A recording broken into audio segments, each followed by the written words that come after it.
आज की फिल्म का नाम 2067 इंच है। फिल्म का आधार 2067 में सेट किया गया है, जब दुनिया को जलवायु परिवर्तन के कारण पुनर्वास से परे नष्ट कर दिया गया है। सभी पौधों का जीवन विलुप्त हो गया है। पौधे के जीवन की कमी के साथ हवा में ऑक्सीजन की मात्रा तेजी से घटी है।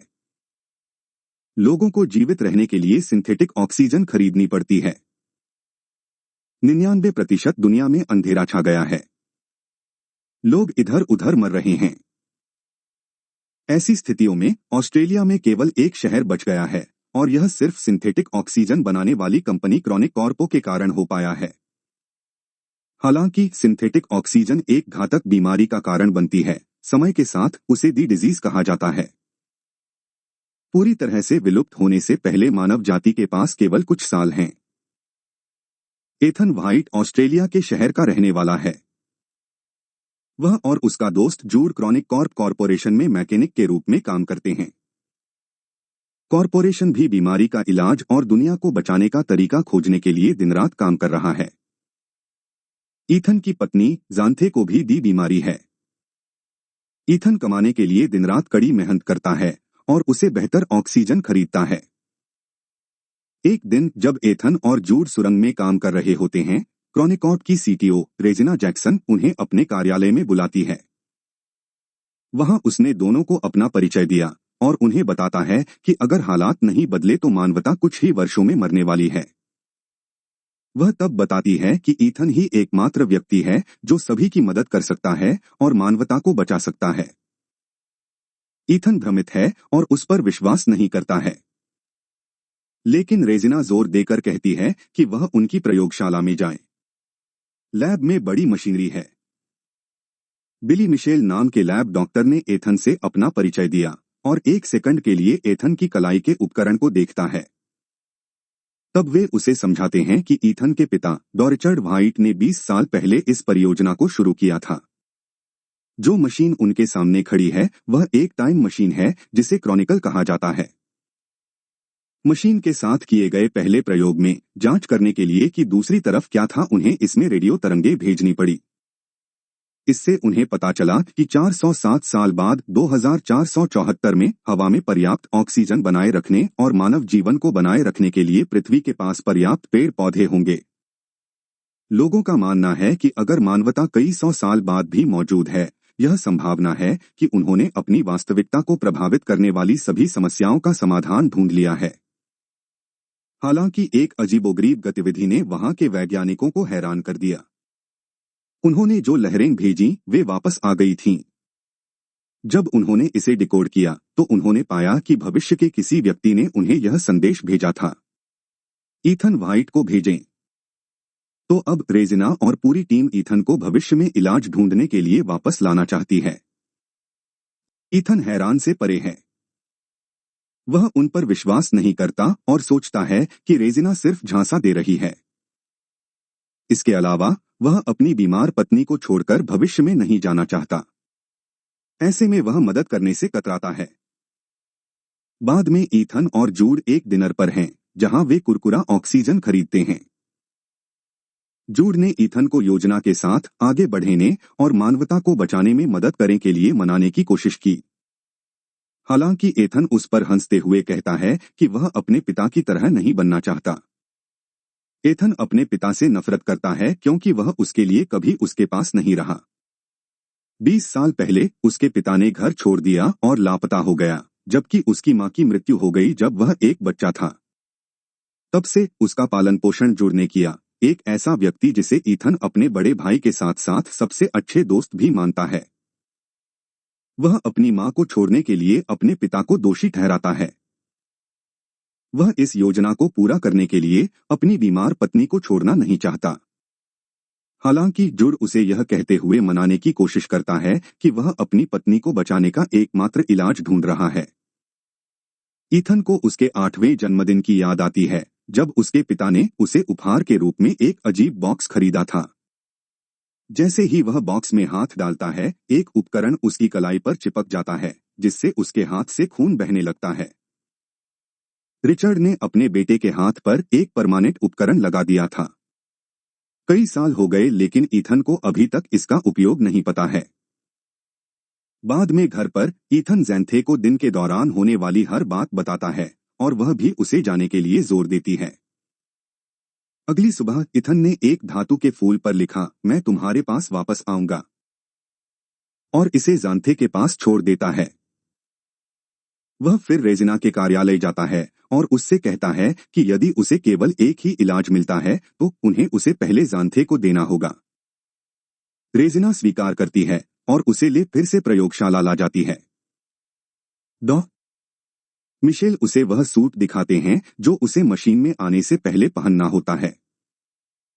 जैसे ही वे उसे मिशन की व्याख्या करना शुरू करते हैं, ईथन को पता चलता है कि उनके पास कोई योजना ही नहीं है। उन्हें कोई अंदाजा नहीं है कि वह क्या देखेगा या वह दूसरे छोर पर किससे मिलेगा। हालांकि जब वे उसे सूट में डालते हैं तो वे उसे एक एआई डिवाइस देते हैं जिसे आर्ची कहा जाता है। आर्ची हर समय लैब को ईथन की नब्ज दिखाएगा। यह उसको स्थान को नेविगेट करने में भी मदद करेगा। फिर वे अंत में उसे मशीन में फेंक देते हैं। अंदर ईथन तेज गति से समय में आगे बढ़ता है। वो एक अज्ञात जंगल में गिरता है। हवा के फ्रिक्शन के कारण उसके सूट में आग लग जाती है, इसलिए वह जल्दी से इससे बाहर निकल जाता है। फिर वह चारों ओर देखता है और प्रकृति की सुंदरता से चकित होता है। वह पाता है कि दुनिया पूरी तरह से बदल गई है। पेड़ और प्राकृतिक ऑक्सीजन वापस आ गए हैं। वह उस दिशा में चलता है जिस दिशा में आर्ची उसे निर्देशित करता है और किसी प्रकार के एक बंकर का दरवाजा देखता है। लेकिन उसकी आंखें एक कंकाल पर पड़ती हैं जो दरवाजे के ठीक सामने है। इसकी खोपड़ी में गोली का छेद है। इसके अलावा वह उस पर नाम टैग को देखता है और अपना नाम देखकर भयभीत होता है। कंकाल ईथन का है। ईथन कंकाल की आर्ची को भी ढूंढता है और उस पर अंतिम रिकॉर्डिंग चलाता है। वह सुनता है कि एक मनुष्य कहता है कि यही एकमात्र मार्ग है, और एतान को गोली मार देता है। तभी डिवाइस की पावर बंद हो जाती है। वह भयभीत है, यह विश्वास करते हुए कि यही वह भाग्य है जो उसका इंतजार कर रहा है। फिर वह कंकाल की कलाई के उपकरण को नोटिस करता है। वह बिल्कुल ईथन के जैसा ही है, सिवाय इसके कि कंकाल के उपकरण में हरे रंग की रोशनी चमकती है, लेकिन ईथन की पूरी जिंदगी उसके डिवाइस की रोशनी लाल रही है। उस रात वह आग जलाता है और जंगली जामुन खाता है। थोड़ी देर में उसे पता चलता है कि जामुन जहरीले थे। ईथन उल्टी करता है और बेहोश होने लगता है। ईथन थोड़ी देर बाद जागता है और जूड को अपने सामने देखकर हैरान हो जाता है। जूड उसे बताता है कि लैब ने ईथन की पल्स को गिरते हुए देखा और मान लिया कि उसे कोई जहर खाने की प्रतिक्रिया हो रही है। इसलिए उन्होंने जल्दी से जूड को भविष्य में इलाज के साथ उसे बचाने के लिए भेजा। कुछ समय बाद ईथन और जूड ने पाया कि उसका कंकाल वहीं पर है, यानी उसकी किस्मत नहीं बदली है। फिर वे दूसरा दरवाजा खोजने के लिए आर्ची का इस्तेमाल करते हैं। कुछ उपकरण ईथन की आंख को स्कैन करते हैं और उसे अंदर जाने की आज्ञा दे देते हैं। जब वे अंदर जाते हैं तो एक मॉनिटर उनका स्वागत करता है। यह उससे डीएनए नमूना मांगता है। जब वह इसे स्वीकार करता है तो उसकी कलाई का उपकरण काम करना शुरू कर देता है। रक्त परीक्षण के बाद यह हरा हो जाता है। कमरे की बत्तियां जलती हैं और उन्हें एहसास होता है कि वे 407 साल बाद की क्रॉनिकॉर्प की लैब में हैं। टाइम मशीन भी उनके सामने है। जूड उत्साहित हो जाता है क्योंकि अब उनके पास अतीत में वापस जाने का साधन है, लेकिन ईथन ऐसा नहीं सोचता और कहता है कि उन्होंने कुछ भी नहीं बदला है और वह मर जाएगा, मृत ईथन की तरह। ईथन सिस्टम लॉग की जांच करता है और अपने पिता द्वारा बनाई गई होलोग्राफिक रिकॉर्डिंग पाता है जो बताता है कि टाइम मशीन को मूल रूप से ऑक्सीजन एकत्र करने के लिए डिजाइन किया गया था, भविष्य के ग्रह से डेटा लेके उसे वापस अतीत में प्रेषित करके। हालांकि जब उसके पिता ने सबसे पहले टाइम मशीन शुरू की, उसे एक संदेश मिला कि वह अपने बेटे को भविष्य में भेजने के लिए कहेगा। अपनी शंकाओं के बावजूद उन्होंने ऐसा करना चुना और ईथन के लिए यहाँ डीएनए सत्यापन किया। जल्द ही एथन और जूड को एहसास होता है कि टाइम मशीन उन्हें वापस नहीं ले पाएगी, क्योंकि इसकी बैटरी 407 साल बाद लगभग खत्म हो चुकी है। हालात और बुरे हो जाते हैं जब लैब की हलचल प्रयोगशाला के परमाणु ऊर्जा कोर में खराबी को ट्रिगर करता है, जिससे परमाणु को मुक्त करने की धमकी दी जाती है। महज 4 घंटे में विस्फोट होगा। इसका मतलब है कि उन्हें टाइम मशीन को ठीक करने का तरीका खोजना होगा और विस्फोट से पहले वापस यात्रा करनी होगी। उन्हें जल्दी से कार्य करना होगा।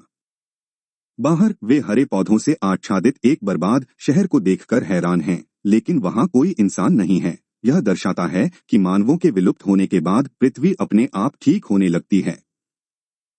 हर जगह मानव कंकाल बिखरे हुए हैं। ईथन अपनी पत्नी के घर जाता है, केवल उसकी हड्डियों को खोजने के लिए, जिससे वह निराशा में पड़ जाता है।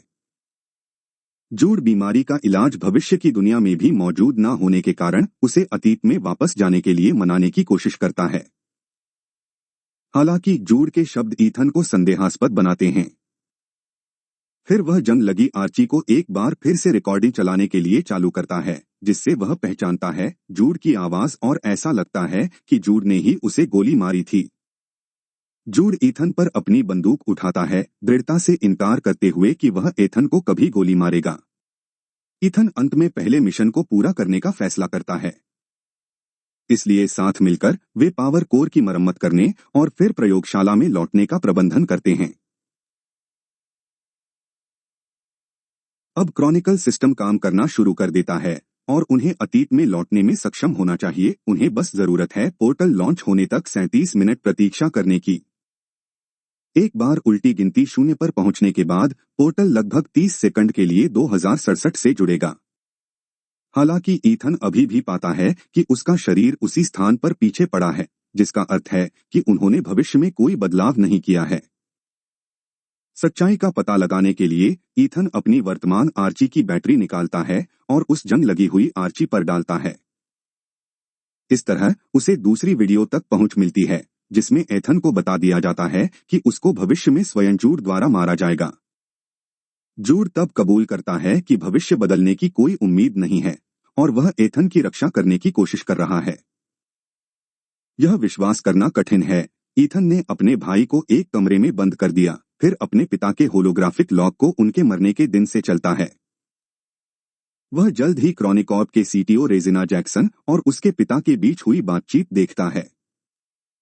उसमें यह दिखाया गया है कि एथन के पिता समय मशीन का उपयोग इलाज ढूंढकर पूरी मानव जाति को बचाने के लिए करना चाहते थे, लेकिन सीटीओ का इरादा केवल कुछ चुने हुए लोगों के साथ मशीन का उपयोग मरने के समय से भागने के लिए करना था। हालांकि वे जो भी योजना चुनते हैं, किसी को भविष्य में यात्रा करनी ही पड़ती, टाइम मशीन चालू करने के लिए और समय के माध्यम से जीवित पदार्थ को सुरक्षित रूप से भेजने के लिए। सीटीओ को उसकी योजना से रोकने के लिए उसके पिता को दोनों तरफ से एक ऑपरेशनल लिंक की आवश्यकता होती है। इसीलिए वह ईथन के डीएनए को सत्यापन कुंजी के रूप में सेट करता है और टाइम मशीन को लॉक कर देता है। ईथन के पिता की इस हरकत पे सीटीओ ने उसे गुस्से में तुरंत मार डाला।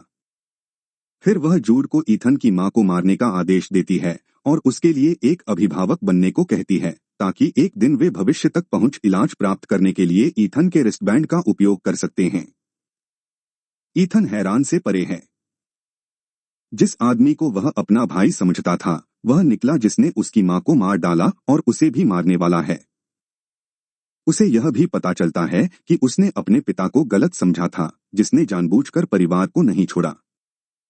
यह जानते हुए कि रेजिना भविष्य में कुछ चुने हुए लोगों को लाना चाहती है, ईथन टाइम मशीन को बंद करने की कोशिश करता है, लेकिन जूड ईथन को रोकने के लिए दौड़ता है और बताता है कि वह सीटीओ द्वारा यहां यह सुनिश्चित करने का कार्य करने आया है कि बिजली की विफलता की मरम्मत के लिए ईथन को समय पर भेजा जाए।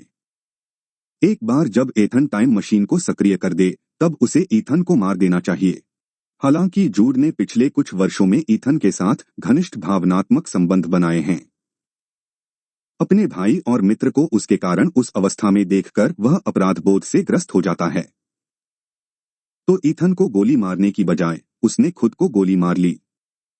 क्रोध और पछतावे में ईथन ने ठान लिया है अपने पिता की इच्छा को पूरा करने को, जो कि इलाज खोजने और मरने वाले मनुष्यों को बचाने की है।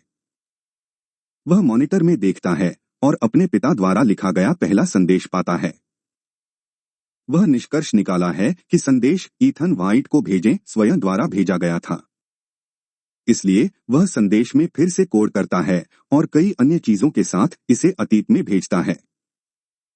इस बीच वर्ष 2067 की प्रयोगशाला में विशेषाधिकार प्राप्त समूह के साथ सीटीओ और चुने हुए लोग टाइम मशीन के सक्रिय होने का बेसब्री से इंतजार कर रहे हैं। हालांकि उनके सदमे के लिए टाइम मशीन कई विलुप्त पौधों को एक सीडी के साथ जिसमें ईथन के पिता की हत्या दर्ज है वापस भेजती है। इसके तुरंत बाद एथन द्वारा टाइम मशीन को नष्ट कर दिया जाता है, सीटीओ की योजना के चीथड़े उड़ जाते हैं और अंत में हत्या के आरोप में सीटीओ को गिरफ्तार कर लिया जाता है। 2067 में वापस भेजे गए पौधों की खेती ग्रह को पुनर्जीवित करने के लिए की जाती है। एथन की पत्नी को उसके पास से भेजा गया एक फूल भी प्राप्त होता है क्योंकि वह उसकी पसंद को समझता है। जबकि एथन को भविष्य की दुनिया में अकेले रहना है, वह जूड को दफनाता है और उसे क्षमा करता है। एक तितली उसका ध्यान आकर्षित करती है और उसे फिर से अपने पास ले जाती है, उसी प्रवेश द्वार पर जहां एथन यह देखकर खुश होता है कि उसके भविष्य की लाश चली गई है। वह दौड़ता है बाहर की दुनिया को देखने के लिए और एक भविष्य के पर्यावरण के अनुकूल शहर को देखकर राहत महसूस करता है। उनके निर्णय ने मानव जाति का भविष्य बदल दिया था।